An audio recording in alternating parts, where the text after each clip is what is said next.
ndabaramukije abakunzi ba Magic TV, j'espère ko mumeze neza.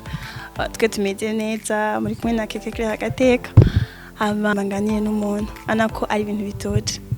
Umuntu nawe n'umusore araza kubibwira akiri muto ariko akora neza. Gute? Ni bon. Rakomeye. Ego meze bon. Ibwira abakunzi ba Magic TV ko gukurikirana. Je nitwa iBreezy. Bamenyereye kuri logo ya One Way. iBreezy akora ibiki? iBreezy ni umuproducteur ukorera muri New Design Record. Ibintu byo ku producteur byatanguye ryari, vyaje gute, impano kugira amenye ko ayifise, mbega aho vyagenze gute? Impano kugira umenye ko ifise icambere na mbere no uba wiyumviye mwice ku kintu ugomba gukora yuko ubikunda, umaze kubikunda ukanavyibuka nabimenya deja impano uyifise. Je niko ndavyibaza. Kuri wowe watanguye ryari, vyagenze gute, tushaka kumenya histoire yawe? Natanguye kuvyiga kera me kubera nyene amashuri ngenda nyene ndabica ko buhoro buhoro, mu nyuma ngiye kurangiza ndavyiga nyene ndabimenya, nigishijwe na benshi, naciwe ko na benshi. Hari muri guhera 2016 niho natanguye kuvyiga bien, nza kubimenya 2018, canangura kubikora rero mu 2019 niho natanguye kubikora bien. Ivyo ntavyigira ino? Mu gihugu cy'u Burundi? Navyigira nyene mu Burundi. Donc uraje mu studio bakagufasha, vyagenze gute kugira ugendemwe abantu bakwigisha? Cane ahantu hanini navyigiye ni kuri naraba cane ibintu abazungu bakora kuri bita tutorial kuri YouTube. Me hariho n'abandi bonganye banciye ko banyigisha basigura ibintu bimwe bimwe. Kubera iki guhitamwo ubu producteur ko utayisemwo ukina amafilme tazi? Umuntu wese n'ingabire yiwe n'ivyo akunda, ivyo akunda n'ivyo ajamwo aba ariyo choice yiwe. Uvuze ko ahejeje, wowe ufise niveau ya activité, uba hehe, genre dukeneye kumumenya muri vyo, donc tumumenye iBreezy yitwa nde, ko yitwa iBreezy nyene? Nitwa iBreezy, iyo iBreezy yavuye muri Irakoze Blaze. Je nitwa Irakoze hama Blaze. Ndabonye Blaze ntorigumizaho canda abbreviate ijya Irakoze ngira hama riba Breezy. Ivyo nyene ukora muri kora donc production gusa, kwa turabona ni ibintu byanditse ko iBreezy One Way uri kurakora muri generation ubu nyuma gatubona n'indirimbo. Usanzwe uri n'umuririmbyi? Ego ndaririmba. Kubera gufatanya kuririmba production biroroshe? Biroroshe, bivana n'umwete ufise n'ukuntu bikunda, biroroshe nubwo. Kubera iki none kuzaho mu muziki ko kuja mu entertainment? Just gusa kubera nyine ndabikunda, kandi hari n'abantu benshi bakunda ukuntu ndirimba, bavuga ati dukora indirimbo vraiment muragerageza urabishoboye. Ni igihe objectif yawe yakuzanye mu entertainment, ni ikihe kintu wovuga innovation wazanye ko abaririmbyi bariho, aba producteur bariho, ni igihe innovation wowe nka iBreezy wavuze ati ndinjiye mu bintu, est-ce que ni kwari kuza kugira ube mu star umenyekana hana hari? Oya, nararavye ntuze sinzi mumvirije imiziki nkora, hariho difference y'ibintu twara twumva mu isi heze byo harabivuzwa, benshi baranabibona. Difference yaho umuntu atayibonye. Difference benshi baravyumva ko baranabimbwira yuko barumva yuko ntuze hariho difference ya sound y'umuziki ndiko ndakora n'undi wari uhari. Ntabwo ari kwiyemera me umuntu yumvirije bien arumva ko hari aka difference nyine ukuntu naho ntarashika kuri etape ngomba gushikako. Niye ushaka gushika? Ahantu nkeneye gushika, nkeneye ko dukora umuziki ndundi ukagira quality ku buryo ushaka kuba international, ku buryo ahantu umuziki uri ufise quality iriho niveau international, ubuzwaho sigirwa ama promotion hose. Sinzi ko mwabonye indirimbo natanguriyeho gukora ya Wiz Design Nyampinga ko bayigize iya mbere muri bayishize muri top 10 za East Africa. Yabaye ya mbere niyo bahisemo mu Burundi Nyampinga. Ashaka ubunya uburavye umuziki ubona uhagaze he, ugeze hehe? Sero n'ahantu igicapo ufise ubona ugeze he ubonye? Vraiment ahantu biriko biraja ntabwo birashika kureme, ahantu biriko biraja ni heza, vraiment ni heza. Fise abantu benshi bari hanze, aba producer abanyamahanga bavuga ati vraiment urakora bien sana. Hasigaye gusa hanje nyene kuronka ivyuma bikuze kugira nyene tuduze quality nyene.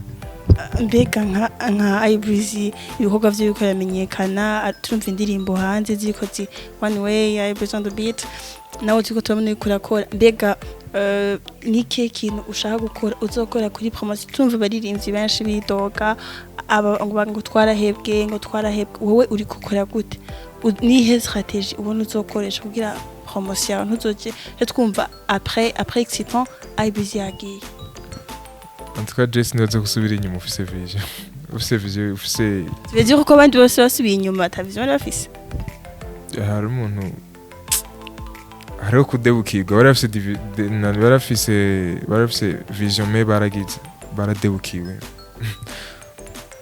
twitege ko nawe utazodebukirwa même si uberegereye atari ivyo bakubwira hama tugenda kuri Zolinana indirimbo yawe imaze igihe wowe uyiravye wonye yakiriwe gute uko washaka igicapo wayiha imisi wamaze uyandika wabonye ariko yakiriwe nihe nike n'utwe tunenge watoye ku bantu nta tunenge nabona natoye kuri rya ndirimbo yanje gusa ukuntu ayiteguye niko abantu bayakiriye byagenze bon nyene biracaza nyene kuko ni iracana shasha biracaza nyene uko nari nabipanze niko biriko biragenda mu minsi nza turayitegura video imeze bien wavuze gukorera muri New Design ni studio yiwawe cyangwa uri gukorera abandi bantu tukankorera abantu uyu muhungu uyu musore hari ibibazo ngo ntashaka kwishura kubereka abantu dukeneye kukumenya oya mwamenye nivyo nyene tukankorera abantu be free wumve ngene bimeze neza rega ni bon tukumenye kandi turazi yuko avec iyo courage ufise avec ko kuntu uri kurakora ejo hari ibindi bintu hari izindi steps zoko uzoshikako usange waronse ivyo wawe kandi nibaze yuko ari niyo doto ifise ndoto ifise tubwire gato kuri Zolinana ingene vyagenze kwera iki kuririmba ako umukobwa ko gutaririmbye amahoro ko utaririmbye igihugu cy'Urundi cyangwa imibano yindi mu gatari umukobwa byose bizoshikirwa ntaco byose ikintu cyose n'umwanya wacu nahereye kuri ivyo donc mu ndirimbo zawe tuzoza turakoramwo message iza uravye ingene umeze kwera iyo umuntu ariko akora ikintu abafise vision ko abivuze muri indirimbo zawe ubona nk'umwanditsi ubona uzibazahe nizihe message tuzoronka je nibaze ko message yose akenewe mu buzima muzoyaronka ntangorane kuri Zolinana nk'umuntu atayizi uyivuze wowe nk'umuririmbyi wayo umwanditsi wayo niyihe message wumubwira aza gukuramwo niki kintu cyo mupusa kumvira iyo ndirimbo ibyo bitabura bari mu rukundo ucambere na mbere abari mu rukundo bashaka gutahura wumvira indirimbo ugatekereza ukamviza bien bashaka kumva mu message bimwe nyene byo guhakeye umukunzi wawe uyumvira indirimbo uratahura uri mu rukundo sinavuga byinshi nta byinshi nubona bivuga iyo ndirimbo mbega yaje ivuye kuri wowe cyangwa ni lo social indirimbo yajiva kuri jewe donc umukunzi uravuze donc uri muri relation vugerega hari abakobwa bari gushima baraza kandi biragenda nabi sinzi iyo bashira west muri relation ukaririmba umukobwa nkuko nayumvirije jewe ngo ni mwiza ateye imbere n'inyuma approche ibintu nk'ivyonya utawufise bisanzwe tubwire ntiwoze washira fise oya nafise simbeje gusa nyine birashika urashaka kuririmba cyangwa watomvya amour y'umukobwa amaja kure yawe oya birashika gusa ukaririmba histoire atari iwawe me kugira bikore ku bantu babirimo muri uwo mwanya donc waririmbiye abantu bibakoreko abantu barakeneye kumva ingene uririmba kubera ingene producer vyo baravyumva kuzina indirimbo ndebutse ko yakoze ya Wiz Design na Nyampinga rya Positive yarakoze ni ya Angelina ya Berry Music iryo yindi ni Ingumvure Jean ariko arakora ibikorwa vyinshi muri New Generation abandi bantu ni wakoze ya Kidumu oya nakoze ya Mbidata bucece hari n'izindi ko ziraza nyene zimeze bien z'abandi nyene zandi basa wiravye urabone ko bari barakuzako benshi gose uko barumva difference y'ibindi nyene benshi niko ndavuga rero babwira ubwantu bwo gukurikirana ama social media yawe. Bashaka kunsanga kuri Instagram ni iBreeze nyene on the beat, kuri Facebook page ni iBreeze on the beat, ni kuri YouTube ni iBreeze on the beat nyene. Mbega wewe uri hari umuntu ariko aragufasha canke uri kurikorera nka wowe nyene iBreeze? Tukankorera umuntu. Oya, I mean urafise umuntu agufashe mu mugongo. Oya, je ndiko ndakora nyene nk'umuproducteur, ndiko nkorera umuntu nkeneye gukora indirimbo yiwanje ntaco bisa. Ikibazo niki mu muziki wawe urafise umuntu agufashe mu mugongo, donc agufasha mu bikorwa vyawe? Comme management. Yego. Oya, ntawe hari. Okay, ari wenyene kandi ariko akora neza. Twizere kandi yuko urayishaka mbega management, urashaka abantu bo gufasha. Bari serieux twakorana. Donc ni kuvuga ko abo maze kubona bari banshyira. Hariho benshi baza nyene ku majambo nyene ibintu byinshi birebire nyene biri bizarre nyene ku. Ngura amaze kuronka ama proposition atameze neza. Menshi y'abantu nyene usanga batari serieux. Niki kiyoka kuba atari serieux baza ntibaze bafise umugambi none. Sinzi nyene ni abantu nyene umva ikintu umuntu yakoze bakamuhabukira kacazana amajambo menshi ngo dukore kuno. Ivyo bintu mubihagarike aravyanse. Niki hera nibo bahanura. Dako ikintu wabwira. Ikintu hanura cane no bwira abantu ze abifuza gufasha abajene bo mu Burundi kuko hari ingabire vraiment ngaha mu Burundi, hari ingabire hari abantu bari kumva imiziki iri gukorwa ngaha mu Burundi, hari abantu bo hanze bakumva indirimbo ziko zikorwa ngaha mu Burundi, bakavuga mu Burundi hari ingabire vraiment gusa babuze support y'abantu bafise uburyo bashaka guterera abajene bagakora nyene. Mbega tuvuze ku kino cyo abajene babaterere babafasha kwera ubu dufate ko abajene badafise aba bantu babafasha, niki kintu uri ubahanura nk'umujene ariko arakora n'adafise umufasha gukora neza, niki kintu bahanura kugira magana ko utafise ikintu umuntu gufasha mu mugongo, umuntu aragerageza kugira ahana ageze ikintu akora, niki kintu bahanura ko ari igihe usanga umuntu yagiye mu kintu ugasanga oyo kumufasha kimushitse hasi, wowe ubahanura iki? Kibazo wagitahuye? Sigisemo gato. Ndavuga ku bajene, donc abajene umengo bashaka abantu dimo baguma bafata babafashe umwanya wose mu buryo bashobora kuba bafise ubwo nyine bafise ko ntibagaragara deje bafise ingabire Imana yabahaye.